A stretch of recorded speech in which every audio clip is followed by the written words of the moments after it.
Hello and welcome everyone to a new video on your channel, Mr. Tech Tips. Before watching the video, don't forget to subscribe to our channel and don't forget also to like this video.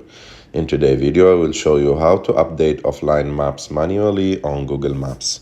So to do this, it's very simple. You have just to go to Google Maps. After that, click on your picture on the top right of the screen. Go and click on offline maps. And here, as you can see, I have two maps that I already downloaded on my phone. So to update them, I have just to click on the three dots near to the map. And after that, click on update.